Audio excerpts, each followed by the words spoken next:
नमस्कार, आपका स्वागत है इन लाइव 24 न्यूज़ चैनल में। इस वीडियो में हम बात करने वाले हैं आज दिन भर की 5 बड़ी खबरों पर। तो शुरुआत करते हैं दिल्ली से। कोरोना से हो रही मौत के आंकड़ों पर कौन सच्चा कौन झूठा, दिल्ली सरकार और एमसीडी के हैं अलग अलग दावे। दिल्ली में कोरोना से हो रही मौतों के आंकड़े को लेकर भी अब असमंजस की स्थिति बन चुकी है।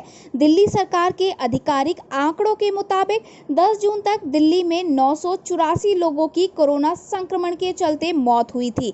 लेकिन अब एमसीडी ने दिल्ली सरकार के आंकड़ों पर ये कहते हुए सवाल उठा दिया कि एमसीडी के पास जो आधिकारिक आंकड़े मौजूद है उसके मुताबिक दिल्ली में कोरोना संक्रमण के चलते करीब 2100 लोगों की मौत हुई है, ना कि 984 लोगों की।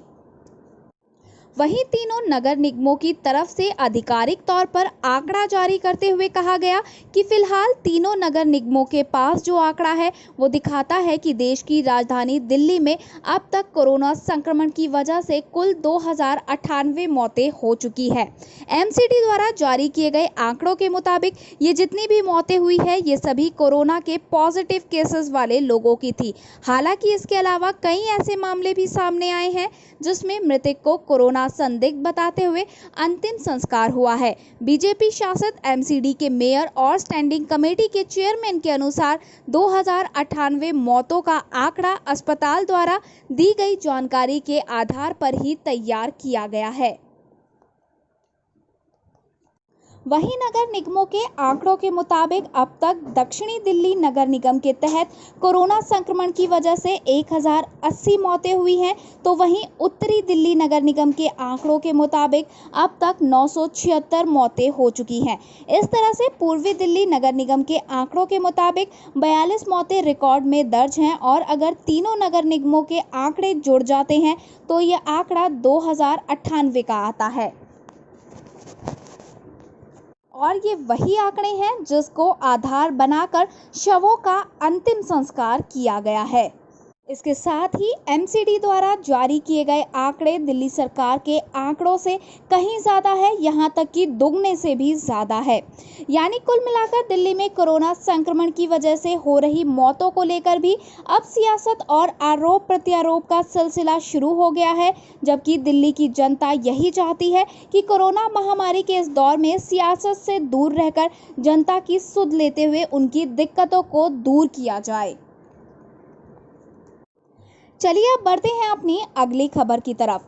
दक्षिण पश्चिम मानसून ने ओडिशा और महाराष्ट्र में दी दस्तक, कई हिस्सों में हुई बारिश।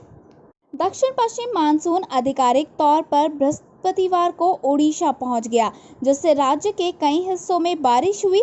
ये जानकारी मौसम विभाग ने दी। मानसून आने से मालकानगिरी, कोरापुट, रायगढ़, गजपति और गंजाम सहित कई जिलों में दिन में बारिश हुई। किसानों के चेहरों पर बारिश देखकर खुशी आ गई।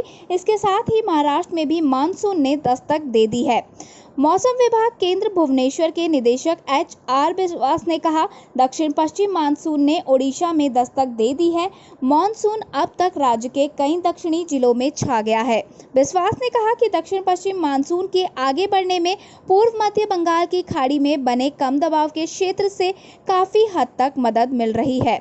मौसम विभाग के एक अन्य अधिकारी ने कहा कि मानसून के राज्य के अन्य हिस्सों में बढ़ने के लिए स्थितियां अनुकूल है। अधिकारी ने कहा कि अब दक्षिण पश्चिम मानसून पूरे ओडिशा को एक सप्ताह में कवर कर सकता है। मौसम विभाग के केंद्र ने कहा कि ओडिशा के अधिकतर हिस्सों में कम दबाव के प्रभाव से मध्यम से भारी वर्षा होने की संभावना है। वहीं भारतीय मौसम विभाग ने देश भर के लिए अगले 5 दिन का पूर्वानुमान जारी किया है। इसके मुताबिक देश के विभिन्न हिस्सों में मौसम की स्थिति अलग अलग रहने के आसार है। कहीं मौसम साफ रहेगा तो कहीं भीषण गर्मी और धूल भरी आंधी चल सकती है। दक्षिण भारत में मानसून पहुंचने की वजह से बारिश जारी रहेगी। 83 जिलों में सिर्फ 0.73% लोग हुए प्रभावित। देश में सामुदायिक संक्रमण नहीं। कोरोना वायरस को लेकर संयुक्त प्रेस कॉन्फ्रेंस में आज गुरुवार को स्वास्थ्य मंत्रालय की ओर से मौजूदा स्थिति से अवगत कराया गया। इस प्रेस कॉन्फ्रेंस में स्वास्थ्य मंत्रालय के संयुक्त सचिव लव अग्रवाल, आईसीएमआर के महानिदेशक डॉक्टर बलराम भार्गव और नीति आयोग के सदस्य डॉक्टर वी.के. पॉल ने अहम जानकारियां दी। उन्होंने बताया कि कोरोना वायरस की सही स्थिति का अंदाजा लगाने के लिए देश में सेरो सर्वे कराया गया। इस सर्वे में कई राहत देने वाली बातें सामने आई है। इस सर्वे के मुताबिक देश में 1% से भी कम आबादी इस वायरस से प्रभावित हुई है। इसके अलावा अभी देश में सामुदायिक संक्रमण की स्थिति नहीं है। वहीं 83 जिलों में कराए गए इस सर्वे में पाया गया कि सिर्फ 0.73% लोग ही इससे प्रभावित हुए हैं। आईसीएमआर के मुताबिक शहरों में गांवों की तुलना में ज़्यादा मामले पाए जा रहे हैं। साथ ही देश में ठीक होने वाले मरीजों का प्रतिशत 49.21 का है। भारत में कोरोना वायरस से मरने वालों की दर अन्य देशों की तुलना में काफ़ी कम है। और साथ ही आपको बता दें कि 15 मई को देश में मृत्यु दर 3.3% थी और अब ये घटकर 2.8% रह गई है। इसके साथ ही आईसीएमआर ने कहा कि हमारे पास एक दिन में 2 लाख टेस्टिंग करने की क्षमता है और फिलहाल वर्तमान में देश में करीब 1.5 लाख टेस्टिंग जारी है। वहीं स्वास्थ्य मंत्रालय ने बताया कि राज्यों से उपलब्ध जानकारी के आधार पर ही मृतकों का डाटा भी तैयार किया जाता है। अगर राज्य 1 या 2 दिन में इस आंकड़े में बदलाव करता है तो अगले 2-3 दिन में इस नंबर में भी बदलाव हो जाता है। तो चलिए अब आपको बताते हैं क्या है सेरो सर्वे। सामान्य लोगों के रक्त के नमूने लिए जाते हैं और इसे एलजीजी एंटीबॉडीज के लिए टेस्ट किया जाता है। अगर कोई व्यक्ति एलजीजी पॉजिटिव पाया जाता है तो इसका मतलब ये हुआ कि वो पहले कोरोना वायरस से संक्रमित रह चुका है। दिल्ली में सख्ती से लॉकडाउन लागू करने के लिए अदालत में जनहित याचिका दायर की गई। दिल्ली हाई कोर्ट में एक जनहित याचिका दायर कर राष्ट्रीय राजधानी में कोरोना वायरस संक्रमण के लगातार बढ़ रहे मामलों के मद्देनजर आप सरकार को यहां सख्ती से लॉकडाउन लागू करने का निर्देश दिए जाने का अनुरोध किया गया है। वकील अनिर्बान मंडल और उनके कर्मी पवन कुमार द्वारा दायर याचिका में कहा गया है कि दिल्ली सरकार ने स्वयं स्वीकार किया है कि राष्ट्रीय राजधानी में जून के अंत तक कोरोना वायरस संक्रमण के करीब 1 लाख मामले सामने आएंगे और जुलाई के मध्य तक करीब 2.25 लाख एवं जुलाई के अंत तक 5.5 लाख मामले सामने आने की आशंका है। याचिका में दिल्ली सरकार को ये निर्देश देने की अपील की गई है कि वो चिकित्सकों, चिकित्सकीय विशेषज्ञों और महामारी रोग विशेषज्ञों की एक विशेषज्ञ समिति गठित करने पर विचार करे ताकि संक्रमण को काबू करने की योजना का विस्तृत खाका तैयार किया जा सके। ही याचिकाकर्ताओं ने लॉकडाउन लागू किए जाने का अनुरोध करते हुए कहा कि पहले लागू किए गए लॉकडाउन के दौरान संक्रमण के मामले बढ़ने की दर में कमी आई थी। याचिका में दावा किया गया है कि राष्ट्रीय राजधानी में लोगों के आवागमन और सार्वजनिक परिवहन सेवा पुनः आरंभ करने, धार्मिक स्थल, मॉल, रेस्टोरेंट और होटल खोलने जैसी गतिविधियों की अनुमति देने से वायरस का संक्रमण तेजी से फैला है, जिसके कारण कोरोना वायरस के रोजाना मामले सामने आ रहे हैं। याचिका में अस्पतालों में पर्याप्त बिस्तरों, वेंटिलेटरों, आईसीयू वार्डों एवं जांच केंद्रों की कमी का भी दावा किया गया है। तो चलिए अब बढ़ते हैं आखिरी खबर की ओर। कंगाल पाकिस्तान के पीएम के बड़े बोल, कहा 34% भारतीय घरों में खाने को नहीं, हम करेंगे मदद। घर में नहीं दाने और अम्मा चली भुनाने, ये कहावत पाकिस्तान पर पूरी तरह से सही साबित होती है। कंगाली की कगार पर पहुंचा पाकिस्तान अब भारत को आर्थिक मदद करने की बात कह रहा है। पाक प्रधानमंत्री इमरान खान ने आज एक ट्वीट में अपने बड़े बोलपन का परिचय दिया। पाकिस्तानी समाचार वेबसाइट की एक खबर को टैग करते हुए उन्होंने दावा किया कि भारत आर्थिक तंगी से जूझ रहा है और वो भारत की मदद करने के लिए तैयार है।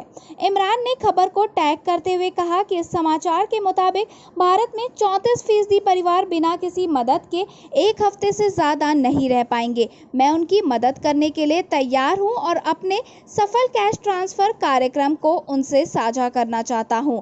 इस कार्यक्रम की पहुंच और पारदर्शिता को लेकर अंतर्राष्ट्रीय स्तर पर काफ़ी सराहना हुई है।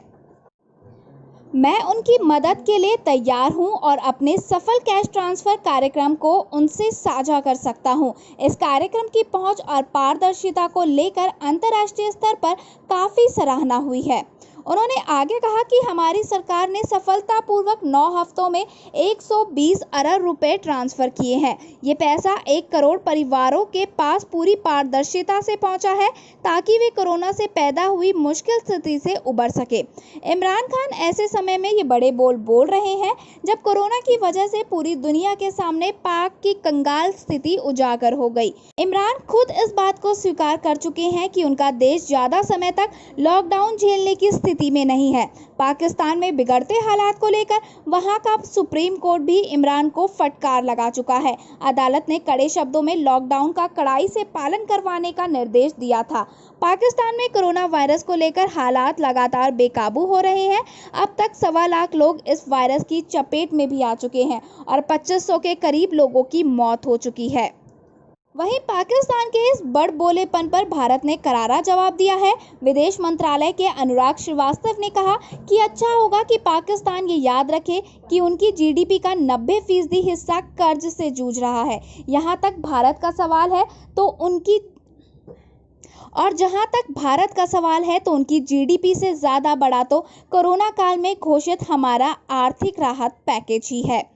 ये हालात तब है जब पाकिस्तान के निवासियों के लिए वित्त वर्ष 2020 सबसे खराब साल रहा है। स्टेट बैंक ऑफ पाकिस्तान द्वारा जारी अप्रैल के इन्फ्लेशन मॉनिटर में कहा गया कि पाकिस्तान ने न केवल विकसित अर्थव्यवस्थाओं की तुलना में बल्कि उभरती अर्थव्यवस्थाओं की तुलना में भी उच्चतम मुद्रास्फीति देखी। जनवरी में पिछले 12 सालों के मुकाबले महंगाई दर सबसे ज़्यादा 14.6% रही। धन्यवाद। आगे की और खबरों के लिए बने रहिए हमारे साथ इन लाइव 24 न्यूज़ चैनल में। और अगर आपको हमारी ये वीडियो पसंद आई हो तो प्लीज़ लाइक और दोस्तों के साथ शेयर ज़रूर कीजिएगा और जाने से पहले हमारे चैनल को सब्सक्राइब ज़रूर करें।